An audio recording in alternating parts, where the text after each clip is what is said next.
우리 아버지 하나님께서 특별히 기회를 주셔서 청소년부 2부 예배에 말씀을 전하면서 하나님께 예배드리게 해주심을 감사를 드립니다. 부족한 종의 모습은 가리워 주시고 성령께서 역사하여 주셔서 오로지 하나님의 말씀만, 말씀의 꼴만, 또 학자의 혀를 허락하여 주셔서 부족한 종에게 채워주시기를 원합니다. 심장 소리 들리세요? 예, 긴장이 많이 됩니다. 예, 기도하시는 마음으로 또 같이 하나님의 말씀을 나누기를 원합니다. 1950-0202라는 숫자는 과천교회 믿음의 식구들에게는 의미가 있습니다. 왜냐하면 교회 창립일을 나타내기 때문입니다. 뜨겁고 가득 차 넘치는 과천교회가 시작되는 날입니다. 1945-0815, 1948-0815, 대한민국 사람들에게는 특별한 뜻이 있습니다. 전자는 일본의 식민지 지배에서 벗어나는 날입니다. 후자는 대한민국 정부 수립을 경축하는 날입니다. 0815, 8월 15일은 잃었던 빚을 되찾는 광복, 즉 국권 회복의 날인 것입니다. 우리 모두에게 너무나 역사적인 날이고요. 그날이 바로 오늘인 것입니다. 8.15 하면 저는 떠오르는 다른 것이 하나 있습니다. 8.15 콜라입니다. 1998년에 대한민국 콜라 시장에는 코카콜라, 펩시콜라, 다른 외국산 콜라가 독점을 하고 있는 상황이었습니다. 범양식품이라는 곳에서 콜라 독립 8.15라는 이름으로 대한민국산 콜라를 출시했습니다. 다음 해인 1998년에는 콜라 시장 점유율이 13.7%까지 되었다라고 합니다. 그러나 위기의식을 느낀 외국산 콜라 회사가 물량 공세를 하면서 점점 그 힘을 잃었다라고 합니다. 마침내 2007년에는 부도를 내었고요. 그 뒤로는 나오지 않고 있다라고 합니다. 대한민국산 콜라 독립을 외쳤던 8.15 콜라, 조금 더 마셔줄 걸 그랬습니다. 맛이 좀 없다고 해도 조금 더 지켜주었으면 좋았을 것 같습니다. 애국심으로 우리의 콜라 1.5리터 한 병 더 먹을 걸 그랬습니다. 좀 아쉽고 안타까운 일이었습니다.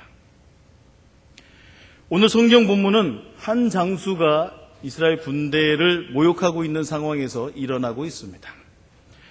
그때의 블레셋 가드 출신인 골리앗이 이스라엘 향해서 외치고 있습니다. 앞에서 이야기했던 것처럼 숫자로 한번 요약해보고 압축해보았습니다. 골리앗이 이스라엘 군대를 향하여 소리를 지릅니다. 4. 말씀 한번 보도록 하겠습니다. 사무엘상 17장 8절에서부터 9절까지입니다. 같이 읽어보겠습니다. 시작!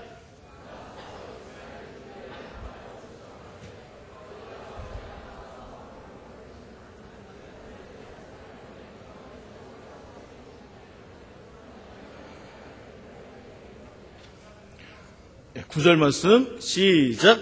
그가 능히 싸워서 나를 죽이면 우리가 너희의 종이 되겠고 만일 내가 이기어 그를 죽이면 너희가 우리의 종이 되어 우리를 섬길 것이니라. 아멘. 한자로 죽을 사자를 3번 사용해서 4 이렇게 해봤습니다. 내 앞에 오는 자는 죽을 것이며 이스라엘 군대도 죽을 것이며 모든 사람들을 다 죽여서 멸하여서 종으로 만들겠다는 것입니다. 한 사람 골리앗의 소리에 이스라엘에서는 아무 대답도 없습니다. 모욕을 당하고 있는 상황에서 전혀 꼼짝을 하지 않고 있습니다. 사울과 이스라엘 군대는 놀라고 두려워하고 있는 상황입니다. 그렇다면 골리앗은 어떠한 사람이었을까요? 오늘 성경 말씀을 살펴보면 그의 키가 6규빗 한 뼘, 2.9m 정도, 약 3m에 해당되는 키다라고 이야기를 하고 있습니다. 골리앗이 가지고 있는 신체적인 특징 때문에 보기만 해도 위협감을 느낄 수 있을 것 같습니다. 여기에 전투를 위해서 온몸을 무장하고 있다라고 합니다. 특히 어린 갑이라고 하면 물고기 모양으로 철조각으로 비닐로 자기의 몸을 보호하고 있는 갑옷이라고 합니다. 그런데 그 무게가 놋 5,000세겔 정도라고 합니다. 우리가 알아들을 수 있는 키로수로 바꾸면 57kg 정도라고 합니다. 평범한 우리들은 그 갑옷을 듣는 것조차 힘들 것 같습니다. 또 그가 가지고 있는 무기인 창자루를 한번 살펴보려고 합니다. 철 600세겔이라고 합니다. 69kg 정도 나간다고 합니다. 어림잡아도 100kg이 넘는 장비들을 마음대로 다룰 수 있는 힘과 능력에 있어서는 천하장사인 것이 분명합니다. 이방인 골리앗의 소리만 점점 더 커져가고 있습니다. 이스라엘에서는 아무런 소리도 없습니다. 찍소리도 못하고 있는 상황입니다. 심지어 이스라엘 모든 사람들이 두려워서 도망갔다라고 성경은 말하고 있습니다. 이것이 40일 동안 아침 저녁으로 일어나고 있습니다. 사울과 이스라엘 군대에게 있어서는 치욕의 시간입니다. 이때 아버지의 심부름으로 다윗이 형들의 안부를 물으러 왔습니다. 다른 이스라엘 사람처럼 골리앗을 보면서 두려워해야 되는데 다윗은 그렇지 않았습니다. 몸풀기에 들어갑니다. 하나 둘 셋 넷, 하나 둘 셋 넷, 가볍게 몸을 풀고 있습니다. 하나님의 말씀 사무엘상 17장 26절 같이 읽도록 하겠습니다. 시작!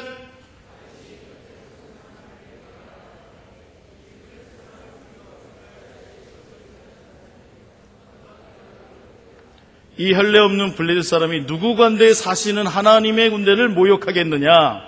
아멘. 이 소리를 들은 큰형 엘리압이 화를 냅니다. 다윗에게. 다들 침묵하고 있는데 다윗만 하나 둘 셋 넷, 하나 둘 셋 넷 하면서 이 이야기를 합니다. 어떻게 보면 감당할 수 없는 이야기를 다윗은 하고 있습니다. 잘못하다간 다윗뿐만 아니라 가족들에게까지 화가 미칠 수 있는 상황입니다. 그러나 다윗은 똑같은 이야기를 큰형 엘리압에게 그대로 반복적으로 이야기합니다. 우려했던 일이 벌어졌습니다. 하나 둘 셋 넷 이 내용이 사울에게 전해진 것입니다. 사울이 다윗을 불렀습니다. 그리고 한마디를 합니다. 숫자로 표현하면 1318 하나님의 말씀 보도록 하겠습니다. 33절입니다. 네, 부탁드릴게요. 예. 같이 핀 성경입니다. 17장 33절 같이 읽겠습니다. 시작! 사울이 다윗에게 이르되 내가 가서 저 블레셋 사람과 싸우게 능치 못하리니 너는 소년이요 그는 어려서부터 용사임이니라. 아멘. 다윗을 보고 소년이라고 얘기합니다. 16살부터 18살까지 포함되는 청소년 시기에 있는 그 해당되는 나이인 것 같습니다. 블레셋은 장수를 내보내어서 싸움을 걸고 있는 상황입니다. 당연히 이스라엘에서도 장수가 나가서 싸움을 벌여야 됩니다. 그러나 다들 나가면 반드시 죽는다. 정령 죽을 것이다. 목숨을 잃어버릴 수 없는 상황이다. 죽은 나무처럼 뻣뻣하게 그냥 가만히 있습니다. 차마 용기를 내지 못하고 있는 여건이 되고 있습니다. 1328에 해당되는 소년 다윗이 나가지 않았으면 좋겠다는 마음이 있습니다. 소년 다윗을 보면서 블레셋 장수와 블레셋에서는 야유와 조롱을 할 것 같습니다. 이스라엘은 오히려 더 비참해지고 더 초라해지고 힘이 없는 것처럼 보일 것만 같습니다. 고민의 입사인 사울에게 다윗은 몸풀기 하나 둘 셋 넷을 끝나고 영육구원 이야기를 합니다. 하나님의 말씀 보도록 하겠습니다. 36절과 37절 말씀입니다. 같이 읽겠습니다. 시작! 주의 종이 사자와 곰도 쳤은즉 사시는 하나님의 군대를 모욕한 이 할례 없는 블레셋 사람이리이까.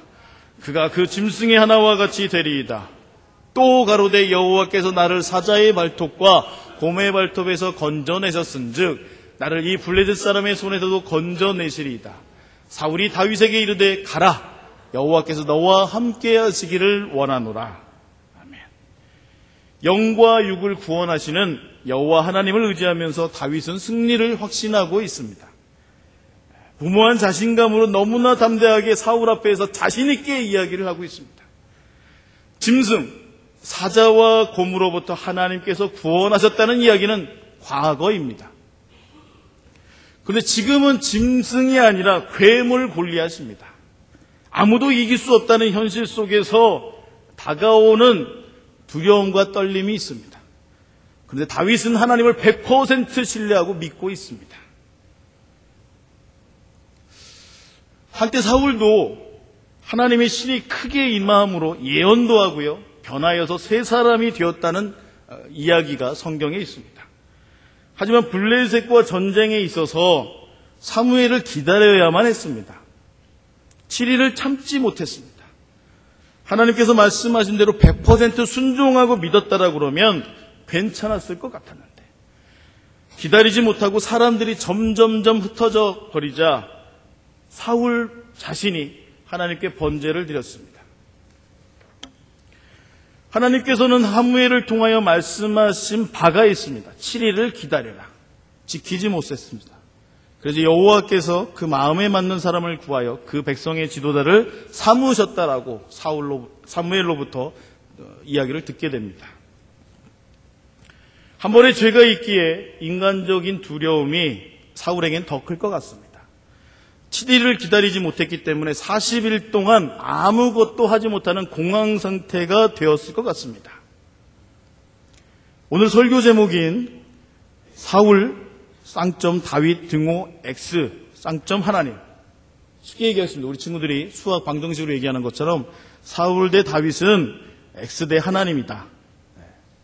X, 미지수 X를 한번 여기서 구해보고 싶습니다.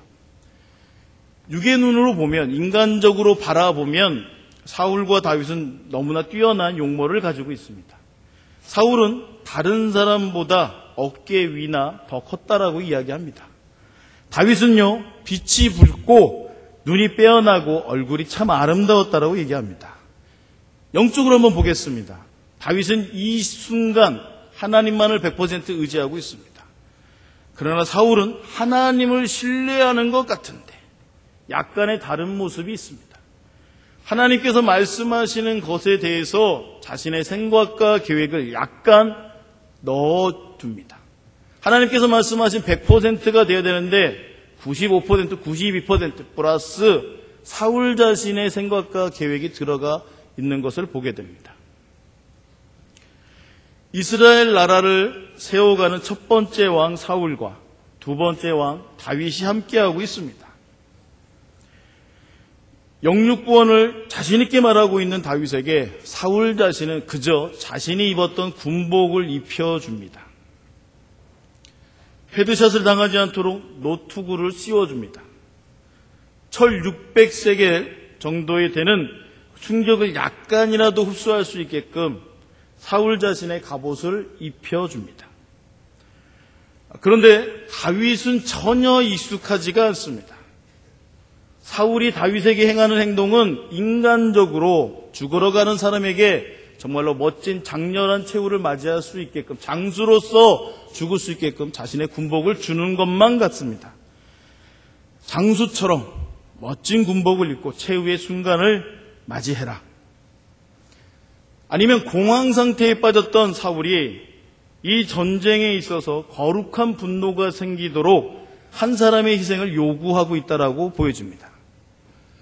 나이 어린 소년 다윗이 골리앗에 의해서 피가 뿌려지게 된다라고 그러면 이스라엘 군대의 마음속에서 침묵으로 달관하고 있는 그 모습에 충격을 가하고 이스라엘 군대를 움직이게 하고자 하는 뜻과 계획이 있는 것 같기도 합니다. 사울왕이 준 모든 것을 벗어버리고 다윗은 이제 082로 815를 행합니다. 영적으로 이 전쟁에서 두 팔로 싸움을 준비하고 있습니다. 하나의 물매와 매끄러운 돌 5개를 챙깁니다. 인간적으로는 도저히 이해가 되지 않습니다. 하지만 영육 구원이신 여호와 하나님께서 815와 같은 기쁨을 다윗을 통해서 맛보게 하십니다. 괴물 골리앗 장수를 소년 1318 다윗이 돌멩이 하나로 이기게 하십니다. 일제치하에서 대한민국은 소년 다윗과 같이 힘이 없어 보였습니다. 일본은 골리앗이었습니다.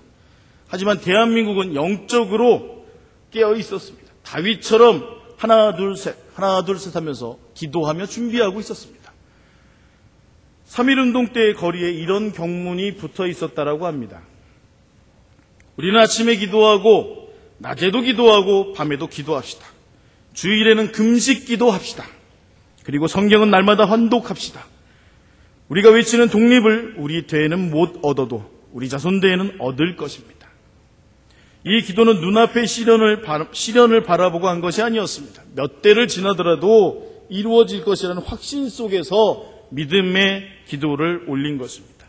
이런 믿음의 조상이 있었기에 대한민국은 광복을 맞이했고요. 또 이런 조상이 있었음에 저와 우리들 모두는 너무너무 감사하고 행복한 일입니다. 오늘을 살아가고 있는 대한민국은 영토에 있어서 식민지 시대는 아닙니다. 그러나 정치, 경제, 사회, 문화 등에서 걸쳐서 두루 살펴보면 이미 강국으로 우리 가운데 자리 잡고 있는 나라들이 있습니다. 대한민국이 영적으로 육적으로 무장하면서 나아가야 되는데 가지고 있는 무기와 장비를 보면 너무너무 부족하고 초라해 보입니다. 하지만 다윗과 같은 100% 믿음으로 우리 하나님께 신뢰하면서 나아가기를 원합니다. 이렇게 한다면 한 손에는 성경, 주님의 말씀을 꼭 붙잡겠습니다. 다른 손에는 5개의 돌멩이, 골리앗을 쓰러뜨릴 수 있는 능력을 우리가 준비하면서 기도하겠습니다 하면 우리 하나님께서 은혜를 주시고 축복을 주시고 능력을 주시고 지혜를 주시고 은총을 주실 거라는 확신이 있습니다. 김하중 전 주중대사가 쓴 하나님의 대사라는 책에서 보면 나라를 정말로 사랑하면서 기도하는 모습을 발견하게 됩니다. 김하중 대사님이 6년 반이라는 최장수 주중대사를 역임할 수 있었습니다. 6년 반 동안. 다른 사람은 금방금방 바뀌는데 이분이 가장 오래 했다라고 합니다. 그 비결은 뭐냐? 이것입니다. 뜻이 하늘에서 이루어진 것 같이 땅에서도 이루어지기를 바라는 자세로 늘 하나님의 뜻을 구하고 찾고 물어 그 뜻에 순종하기만 했다라고 합니다. 김 대사님은 자신이 만나는 중국 관리들을 위해서 날마다 기도했다라고 합니다. 어떤 중국 관리는요 15년 동안 기도해 주셨다고 합니다. 이들은 자신을 위해서 기도해 주는 김 대사님에게 신뢰와 우정을 가지게 되었다라고 합니다. 그리고 김 대사님을 통해서 살아계신 하나님을 볼 수 있었고 만날 수 있었다라고 이야기를 합니다. 이것이 한국과 중국 사이에서 또 그 관계를 증진하는 데 있어서 긍정적인 역할을 많이 했다라고 합니다. 또 한 가지 일화가 있습니다. 김하중 대사님이 위기 속에서도 그 믿음과 신뢰를 보여주는 것을 보고 큰 감동을 중국 사람들이 받았다라고 합니다. 중국의 사스가 유행할 때 다른 대사관들은 다 본국으로 철수하고 돌아갔다라고 합니다. 그런데 김하중 대사님은 철수령을 내리지 않았습니다. 왜냐하면 하나님께서 한국 교민들을 지켜주실 것이다. 떠나지 말라라는 분명한 음성을 들었다라고 하십니다. 부하들은요 반발을 하죠. 사스 걸려서 죽으면 어떡합니까? 반발을 함에도 불구하고 하나님의 말씀에 순종했다라고 합니다. 하나님의 말씀에 순종하는 김하중 대사님에게 하나님께서 말씀하신 대로 한국 교민 중에서 한 명도 사스에 걸리지 않았다라고 합니다. 그리고 끝까지 중국을 떠나지 않고 오히려 성금까지 마련해서 준비해 준 한국 사람에 대해서 중국인들은 깊은 감동을 받았다라고 합니다. 여호와 하나님께서는 100% 믿음을 원하시며 전적인 순종을 늘 말씀하시고 계십니다. 이 단순한 법칙 안에서 대한민국을 사랑하며 늘 영적인 광복을 더해갈 수 있는 저와 우리들이 되기를 바랍니다. 그리하여서 우리 아버지 하나님께서 쓰임받는 귀한 믿음의 그릇들로 더욱더 귀한 풍성함과 충만함이 있고요. 또 주님의 이름으로 놀라운 일들을 행하시는 귀한 믿음의 형제들과 믿음의 딸, 믿음의 아들들이 되기를 바랍니다. 기도하겠습니다.